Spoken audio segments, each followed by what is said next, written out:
And do you think that there's much crossover, or where do you see the crossover between sports and the organisational side?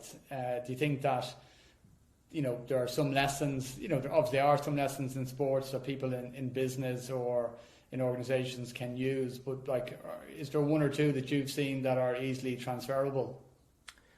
Yeah. So one of them is that the calm under pressure, the blue head, red head mentality. You see it a lot with athletes in sports, being able to stay calm in that pressure situation. Richie McCall played for the New Zealand All Blacks. He was always a great example. When a game got chaotic and out of control around Richie, you'd see him stop and close his eyes and tap both his feet into the ground, and he'd say something, and that was his reset button. And when people would ask him, what are you doing? He'd say, I'm grounding myself back in the moment and not letting the past and the future affect how I play. And so there were things like that I think in the work environment we can transfer that over.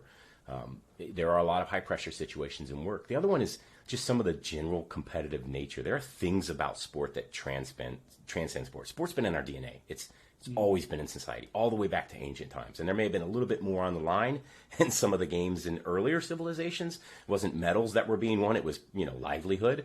Yeah. But sport has always enthralled our society. It's always baked in there in our societal DNA. And I think one of the reasons is because there are these transcendental pieces that we can apply in a very narrow context like a sporting event and practice and train and learn from those and apply those to our lives. I think that's why we're so excited about watching athletes perform, because we can make that connection and say, you know what? I do that in my workplace. I think like that athlete when I'm working on my sales calls.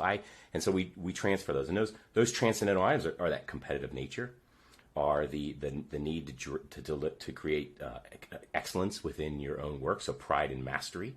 The mental acuity, being able to, like we talked about, calm under pressure, mental toughness, the Spartan mindset, bouncing back from adversity. We make mistakes in business and we think they're fatal because there's money on the line.